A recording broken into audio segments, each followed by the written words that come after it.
Hi, everyone. Hello. Hi there. Welcome to the Google Hangout for the book, um, The Energy of Spirit. And I have the proof copy.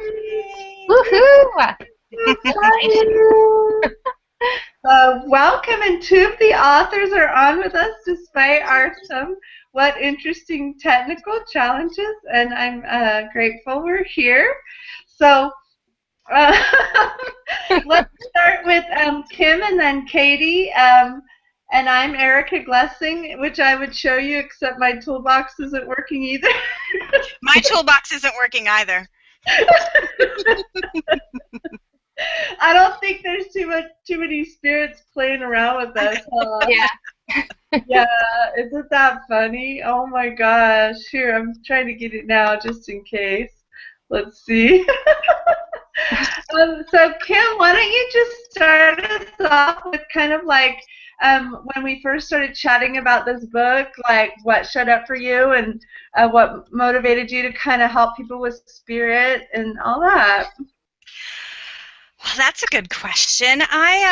Well, we were talking about a lot of different things, and then it was finally the sort of spirit book pushed itself up to the top, didn't it? Demanding to be made. I think it's a really interesting conversation because I think that word has like 100 million different definitions, you know?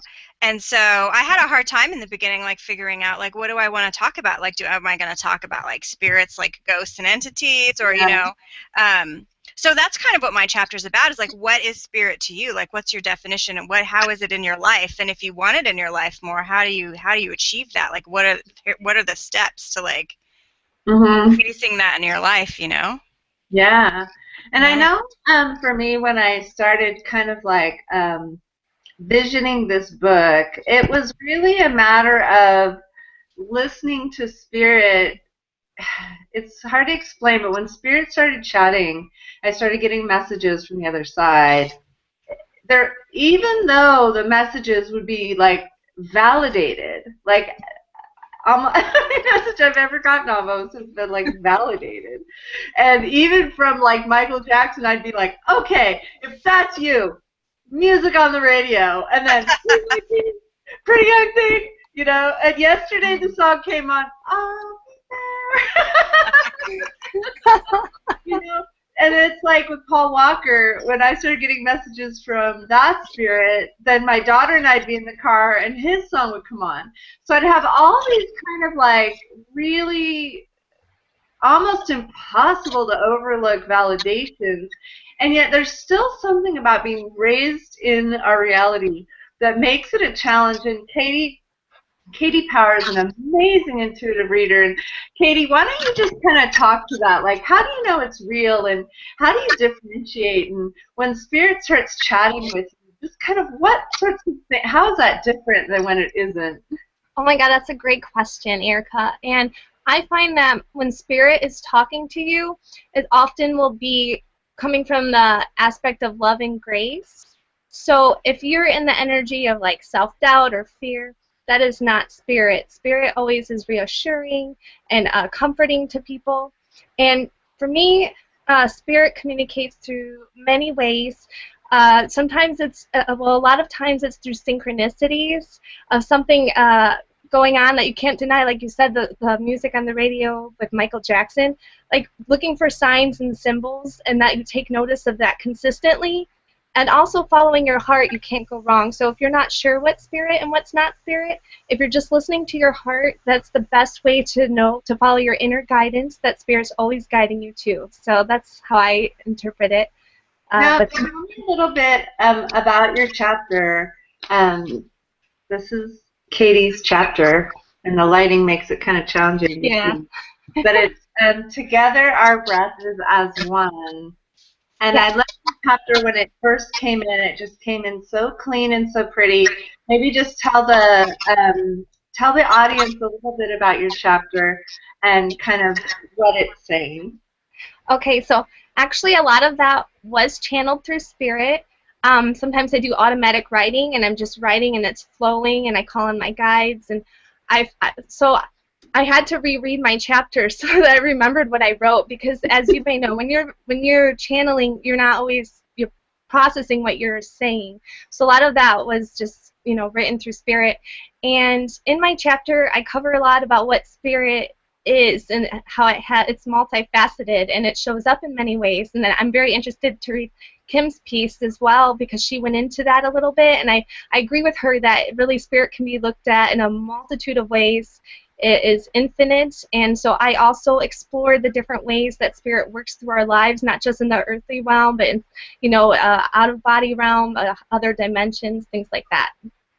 One of the things that you said, Katie, that I feel like I hear you, and yet it feels like something I could almost never hear enough. And I think what you were saying was when it's a spirit message, it's going to have certain characteristics and qualities, and it won't be that critical self-doubt, mean self-voice. And maybe just define that a little bit again, because I don't know, that just seems like there's something really big there.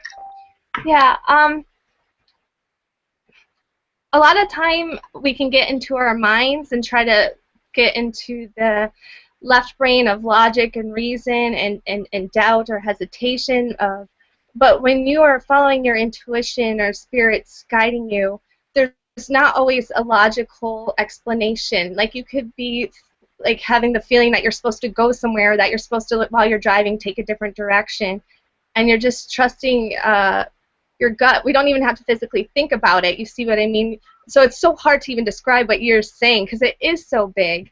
We don't know why. Sometimes we are always following spirit in our guidance, but we don't always know. But sometimes I think it's when our logic and reason get into the mix and those mind monkeys come into play, that's when it's not spirit. Yeah, Right. it's like when we go and like are trying to make sense of something. That's what I find when I'm like trying to like figure it out or like really make sense of something. That's when it starts to get confusing, or Yeah. can get Isn't that confusing funny? for me. Isn't that funny? You're like, and then when I really think about it, that's when everything gets messed up. Yeah.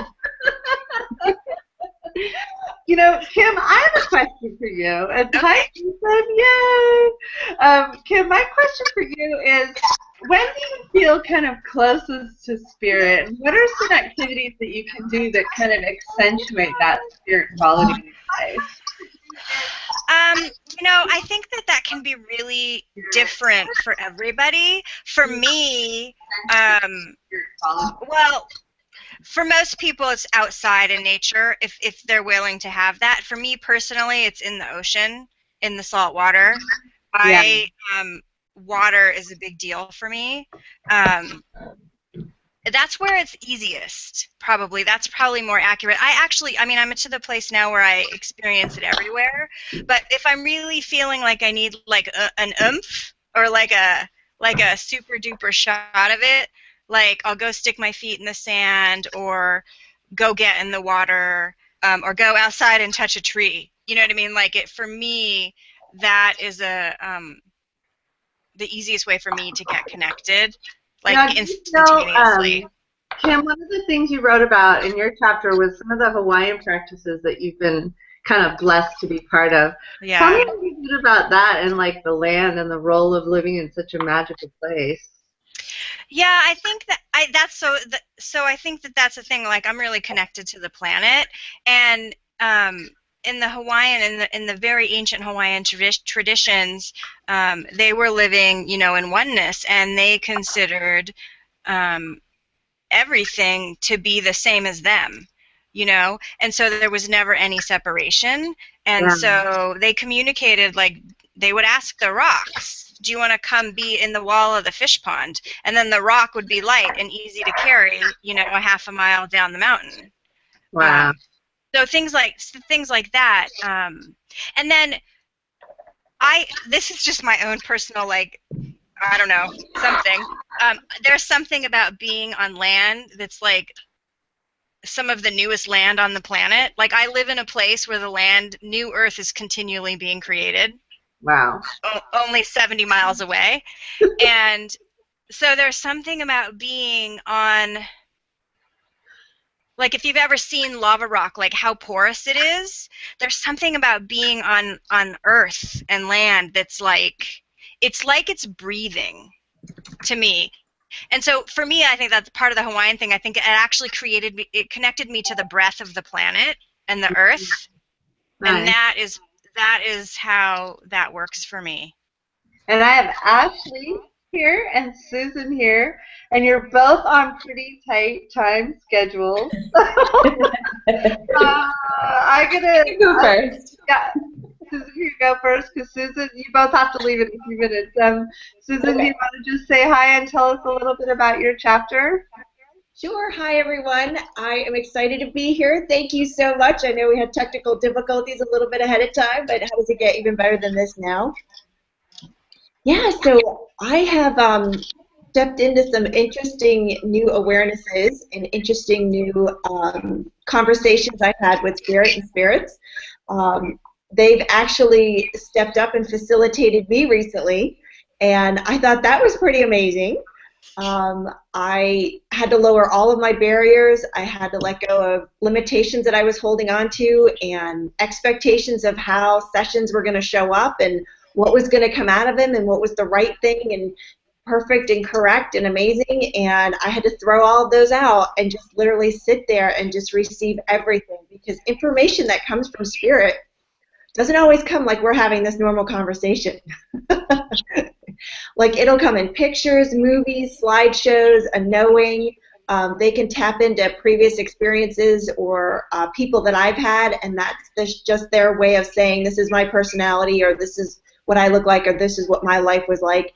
And it was just a truly profound and dynamic example of being open to receive everything without any judgment. And what came out of it was an amazing new way to actually support them in crossing over. Because before this, they sort of weren't, in some certain circumstances, weren't allowed to let go of their stuff and their life traumas that they've had that everyone kind of just takes along with them, and it was incredible. I got to watch them walk over this bridge, and all of this amazing stuff just released and let go of all of their bodies, and they were asking to go back to from where they came originally, the original vibration that they had in the universe when the universe was first created, before they had chosen or decided to become anything or do anything. That's where they wanted to go back to, and it's been a gift. The earth stepped up and said, hey, don't forget about me. I'm like, okay, what would you like to do? So we had a little conversation, and she said, I've got some things that I'd like to send back. I was like, wow, had I not been open to receiving any of that information, or just didn't allow her to show up, or the energy of the earth to show up that way, it really would have changed. But it was dynamic and amazing, and she's went ahead, and when I do this, she and I have this understanding that if there's anything that she would like to return back to the original vibration of when the universe was first created, she goes ahead and does that as well. And I've been able to do this remotely all over the world, and with just dynamic results from people with their house, their business, their family, their relationships.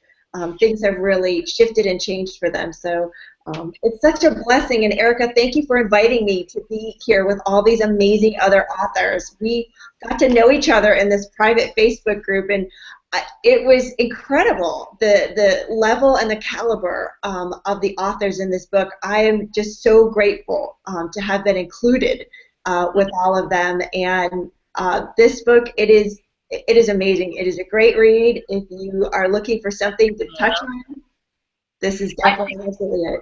For me, one of the things that I'm really excited about today, because we're on our bestseller launch, and so I'm sitting there looking at where the book is playing and who the book is playing with, and it's like Doreen Virtue and Mike Dooley, and just the most amazing authors who write about heaven and is heaven still alive. And, the neurosurgeon, our book's right now, like, hanging out with the book of the neurosurgeon who spent a week on the other side and came back, you know. And I'm looking at these lists of books that are playing with our book right now, and I'm just stunned. I'm like, I'm just overwhelmed at the joy of being part of the kind of awakening to those walls being not quite so solid, and like Kim was saying, the earth not being quite as solid as we think, and also just the gifts that we can receive from spirit. And Ashley Samatinas is with us, and Ashley is a #1 best-selling author several times over. Oh my gosh, it's so exciting to have you here, Ashley. She wrote a chapter about finding joy in spirit communication. One of the things that Ashley talks about was just this kind of natural abandon is something that happened at a funeral. Of course, at a funeral, there's just like crazy activity of spirit, right? Yeah. And I'm gonna tell one really funny funeral story right before I throw it to you. There was this president of this TV station I worked at, and he was ornery, and he would smoke in the office at us.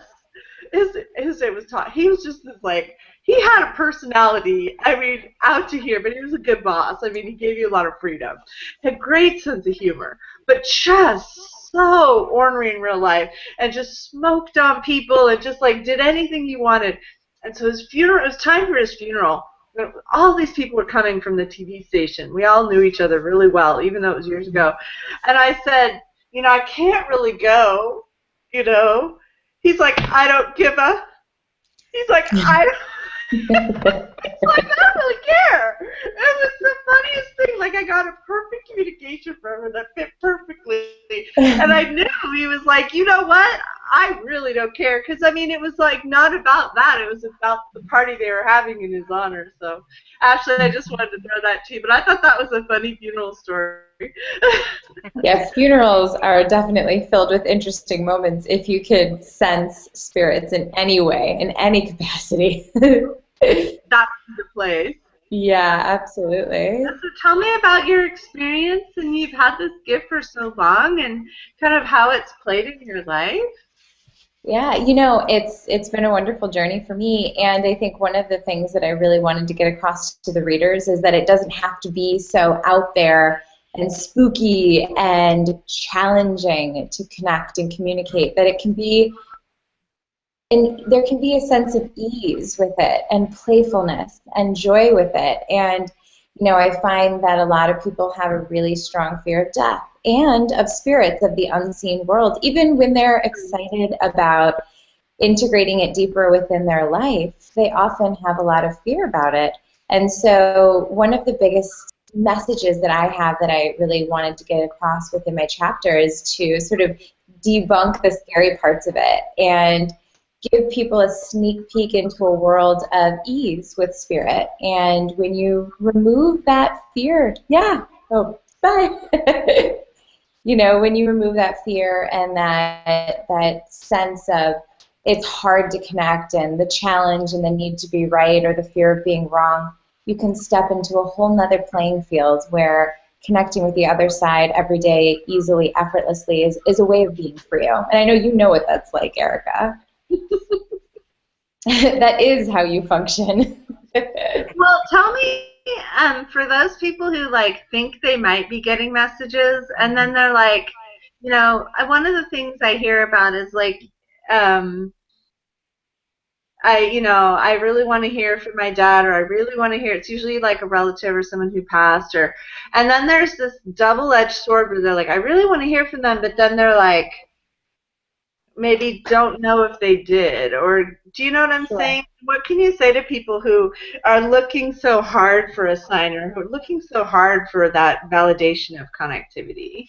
Yeah, a lot of letting go and not looking so hard is a big key. I recognize that when I sort of released my need for the outcome, when I released my expectation on what I needed to receive, like a very, very clear message or a sign that was exactly what I was looking for. When I released that need, I was able to see all the signs that were right in front of me that I was missing because I was so targeted on a very specific thing that I needed them to prove to me that they were there. And so that's a big part of it, is sort of releasing an expectation on what you need to receive. Because Yeah. oftentimes our family members that have crossed over are giving us messages galore, and we're missing them because we want them to give To come a messages certain in way. a way. Yeah. Can you, Ashley, can you maybe just, I need to just quickly go and come right back. Can you lead Okay. us in a little bit of like what it is to be an empath? Oh, What sure.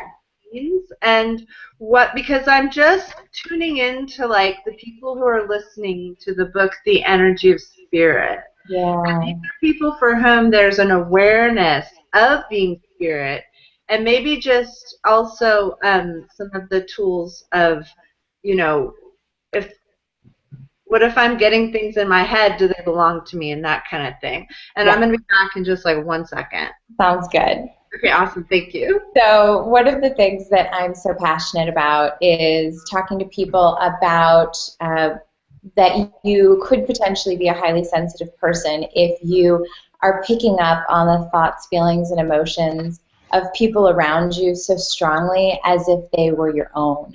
So when you are highly aware and you have a heightened sense of awareness about things that are going on around you, that might be something that you're dealing with, is being an empath. And an empath, I don't say that so much to label you, as more as the opportunity to look at a specific type of definition and a specific category within life that so many of us are, especially if you are interested in spirit communication at all. There's a very strong possibility that you are a highly sensitive, highly aware individual. So the thing is, if you're a highly sensitive individual, you might walk into a room and immediately know that there was a disagreement in there, even if everybody is, all smiles.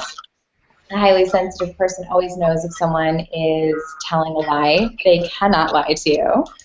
A highly sensitive person or an empath often feels illnesses within people and feels emotions within others so strongly that it feels like it's their own. And so the reason I bring this up is because oftentimes people who are this sensitive, we don't know how to differentiate the difference. And so we pile up all these layers of our awareness, and we start to believe that it's ours. And we don't differentiate that, oh, maybe that feeling of illness is actually either a spirit near me who passed away of an illness in the gut, or maybe the person next to me who's suppressing their emotions of,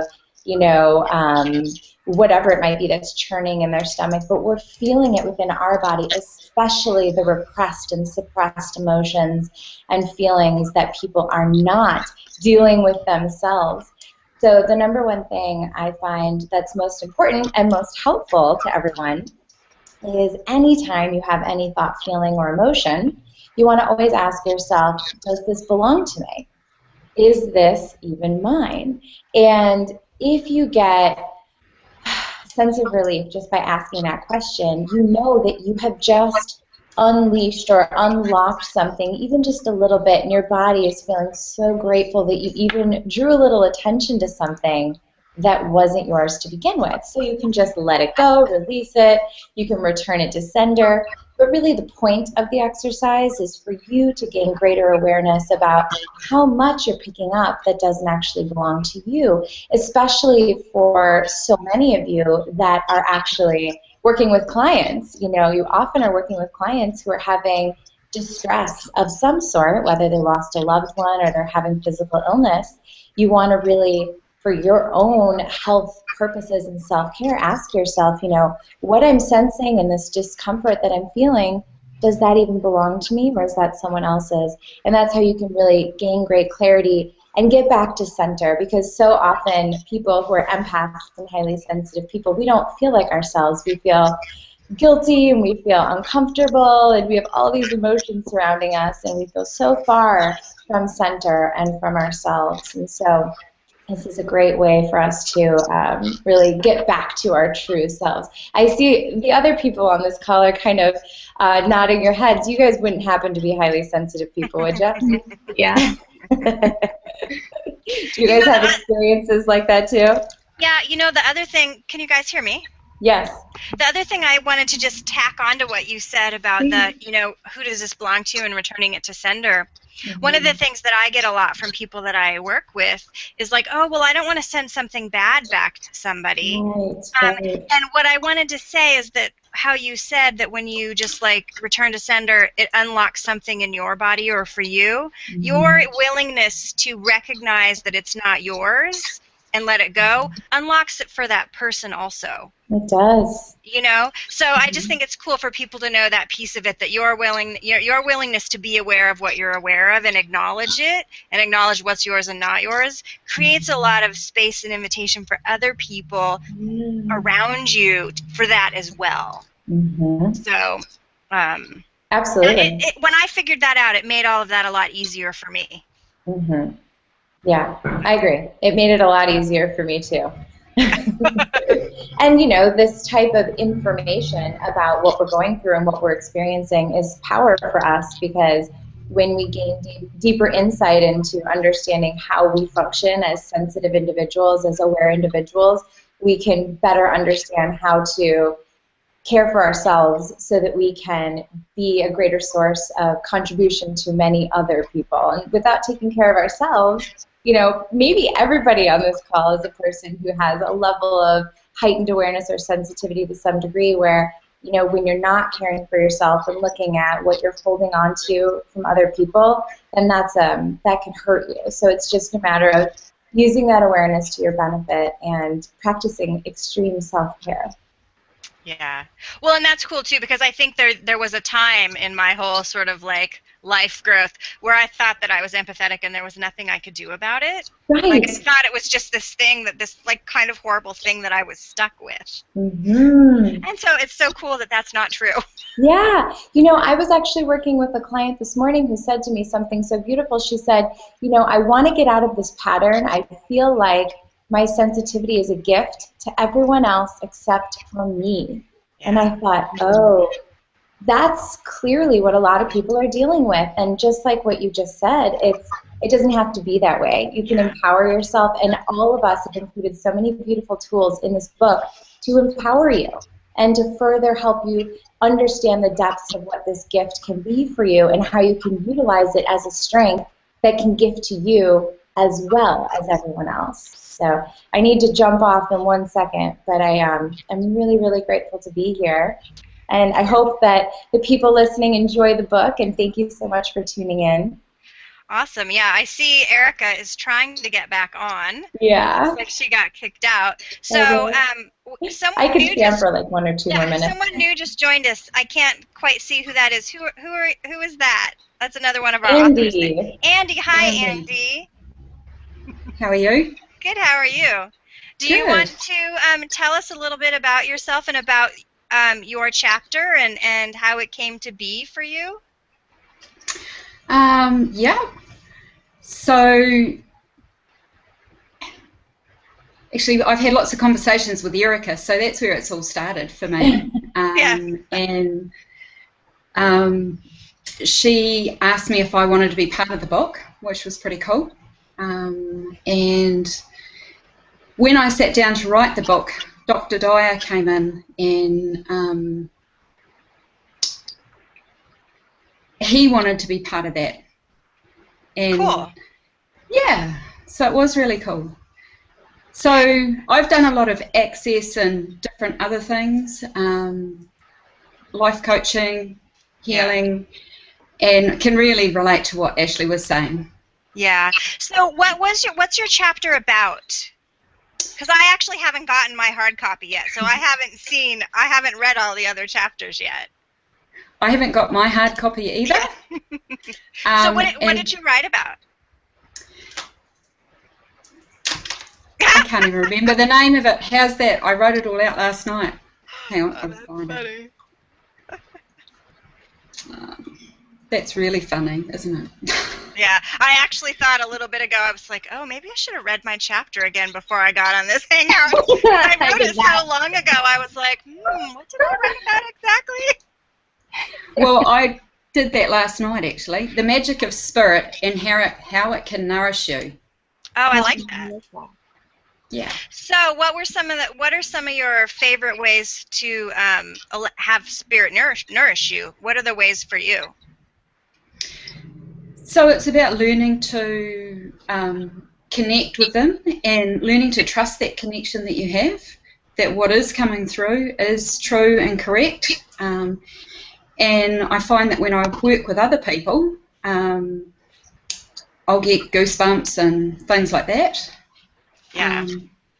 But when it's for me, it's not so much. Well, isn't that funny? It takes some practice and some actual attention on figuring out what it is for you. So it's really cool for me to hear how it is for other people, because sometimes then I'm like, oh, that's what that is when it's doing that. You know what I mean? Like, it helps me figure out what some of those things are and helps me differentiate when that information is there. So is that sort of what you mean? Sort of like be paying attention to how it's showing up for you and then following it? Yeah, like the cues that you get. When somebody's trying to connect with me, I'll get a pressure on my head, and I share that in the book as well. And I thought that was entities for a long time, but now I started to differentiate as well. That sometimes it's actually a message and something that needs to be relayed. Cool. Like what? So what other things? Well, so you said when you work with other people, it's like goosebumps, and so what are some of the other things that you find that it's spirit? Sometimes I'll get a coldness. The energy will change in the room, and you just know that they're there. And words will come out of your mouth that you don't normally use. Yeah. Yeah. And it's not that I hear somebody else's voice. A lot of the time it's my own voice, but it's not words that I would use, or you'll get a sense of a accent or something else that comes with it. Cool. I see Katie, I see you nodding your head a bunch. Yeah. I experience all of what she was saying. I get the pressure on the head. Oftentimes it is over the right side of the head only, which is also our intuitive side. Yeah, you too. And then like the chills she said, oh my gosh, when I get chills, I know that's something special that's just been said or done. We don't always know what that is though, but that inner knowing with the chills, I always know that it's a sign that spirit's working with me, and that like sometimes it's kind of tickly around the